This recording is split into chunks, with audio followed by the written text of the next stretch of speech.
Assalamualaikum warahmatullahi wabarakatuh. Kami dari kelompok 2 ingin mempresentasikan sistem telekomunikasi gelombang mikro dan satelit yang disusun oleh Farid Nur Hidayat dengan NIM 11321003, Carmila Septiani dengan NIM 11321010, dan Rama Aji Putra Susila dengan NIM 11321018. Poin pembahasan yaitu ada 3. Yang pertama, pengertian menurut para ahli. Yang kedua, contoh sistem telekomunikasi gelombang mikro dan satelit. Yang ketiga, gambar atau video sistem telekomunikasi gelombang mikro dan satelit. Yang pertama, pengertian menurut para ahli. Sebelum itu, apa sih sistem telekomunikasi gelombang mikro? Telekomunikasi gelombang mikro adalah sistem pelaksanaan hubungan komunikasi dengan pemancar radio dengan menggunakan gelombang-gelombang yang pendek atau mikro.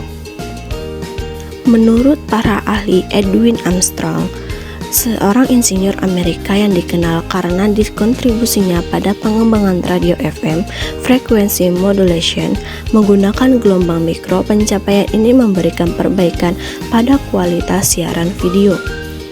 Yang kedua, Robert Collin, seorang profesor di bidang teknik elektro yang mengkhususkan diri dalam gelombang mikro dan teknologi antena. Karyanya dalam buku-buku referensinya telah memberikan wawasan mendalam tentang sistem telekomunikasi gelombang mikro. Menurut Gregory Bateson, sistem komunikasi adalah bagaimana proses interaksi menciptakan struktur sistem.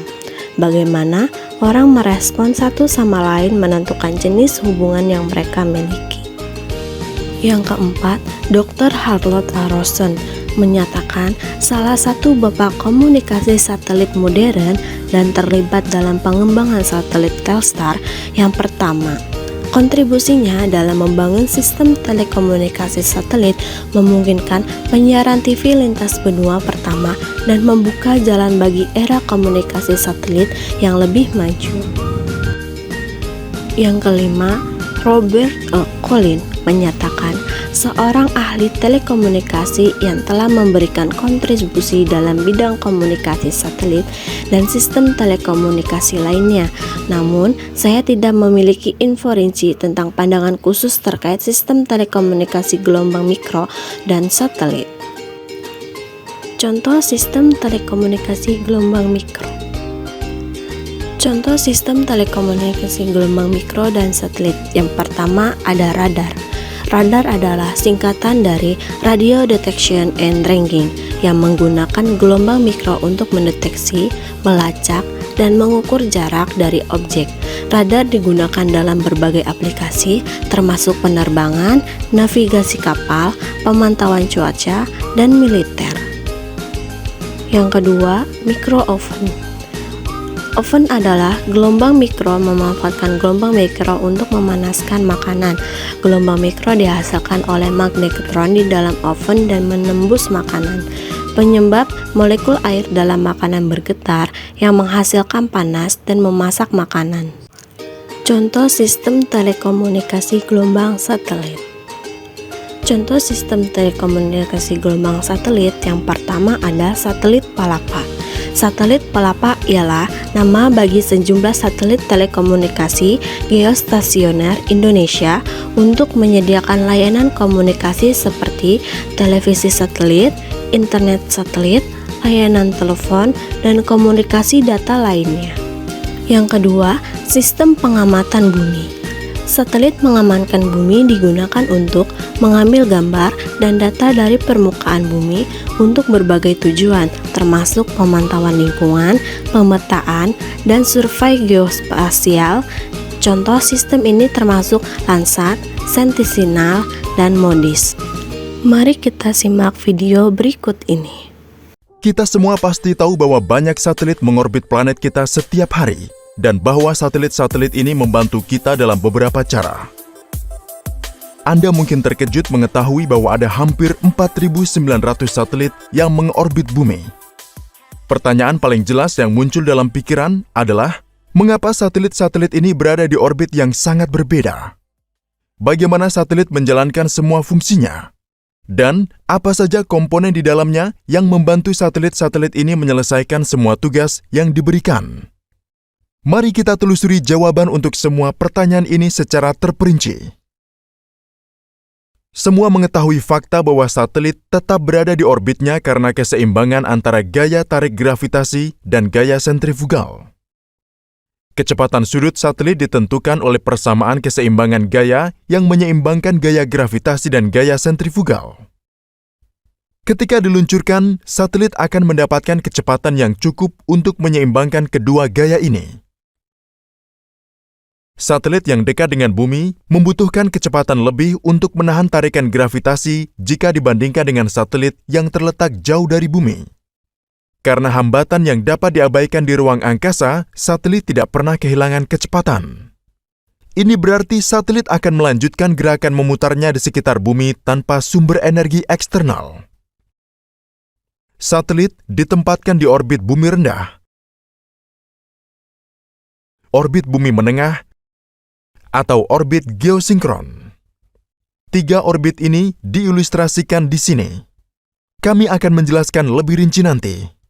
Ada wilayah menarik di luar angkasa yang disebut sabuk radiasi Van Allen, yaitu wilayah yang penuh dengan partikel bermuatan tinggi yang dapat merusak parah bagian elektronik satelit. Pada umumnya, lebih baik tidak memasang satelit di sabuk radiasi Van Allen. Keputusan orbit mana yang akan dipilih untuk penempatan satelit tergantung pada pengaplikasian dan tujuan satelit. Jika satelit dibuat untuk pengamatan bumi, peramalan cuaca, survei wilayah geografis, panggilan telepon satelit, dan lain-lain, maka dipilih orbit yang lebih dekat ke bumi. Leo adalah yang paling dekat dengan bumi dengan ketinggian antara 160 dan 2000 km dan periode orbitnya sekitar 1,5 jam. Tetapi jenis satelit ini mencakup wilayah bumi yang lebih sedikit. Akan banyak satelit yang diperlukan untuk mendapatkan jangkauan global. Karena itu, dipilih orbit tinggi dalam hal penyiaran seperti GEO. Satelit dalam orbit geosinkron berada pada ketinggian 35.786 km dan berputar pada kecepatan sudut yang sama dengan bumi. Ini berarti satelit membutuhkan waktu tepat 23 jam 56 menit dan 4 detik untuk menyelesaikan satu putaran. Di dalam orbit geosinkron terdapat kategori orbit khusus yang disebut orbit geostasioner, yang konsentris ke ekuator bumi. Satelit-satelit ini tetap diam sehubungan dengan bumi. Karena itu, satelit geostasioner adalah pilihan ideal untuk siaran televisi karena itu berarti Anda tidak perlu menyesuaikan sudut parabola Anda terus-menerus. Inilah alasan mengapa sabuk geostasioner begitu penuh dengan satelit dan dikelola oleh organisasi internasional bernama ITU. Orbit geosinkron ditempati oleh beberapa satelit navigasi juga.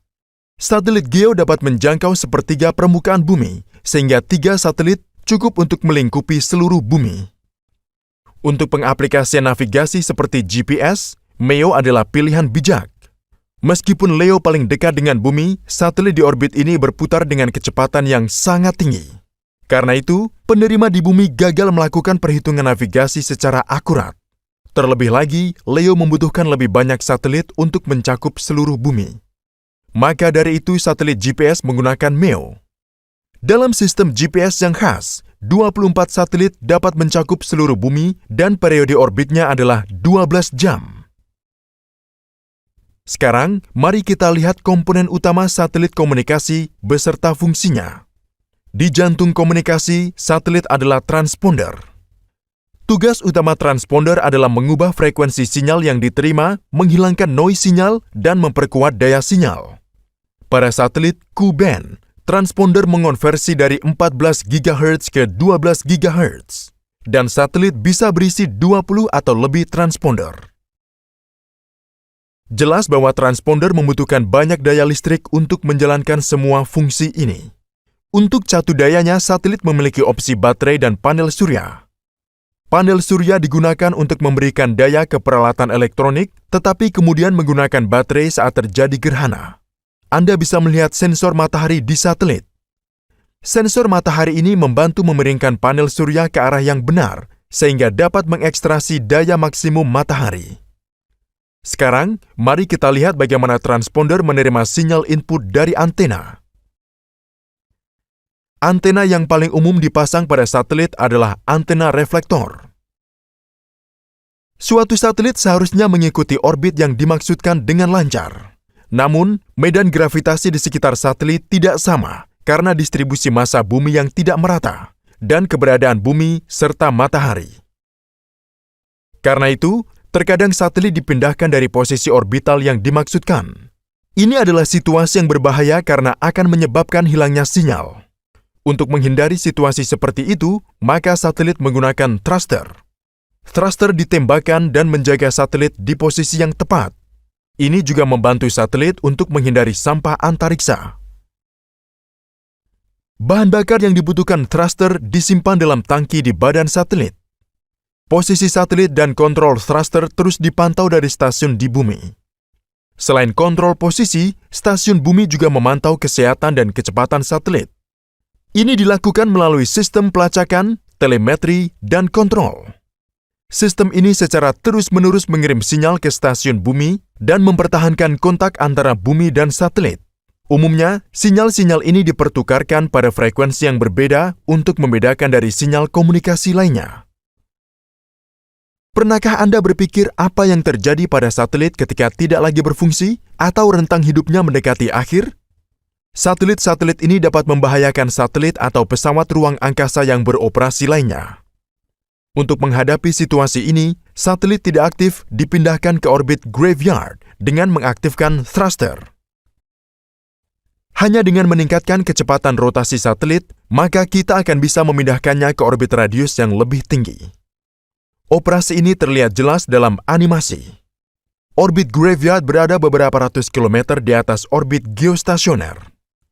Untuk operasi ini, thruster mengonsumsi jumlah bahan bakar yang sama dengan kebutuhan satelit selama sekitar 3 bulan pemeliharaan stasiun.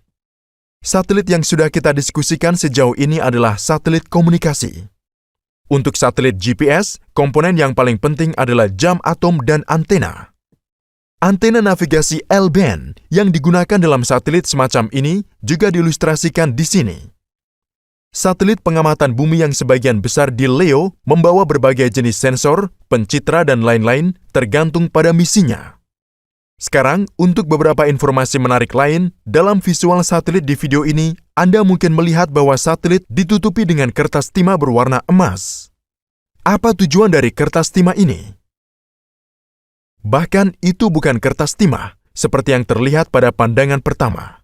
Jika Anda memperhatikan bagian melintangnya, bagian ini memiliki struktur berlapis-lapis.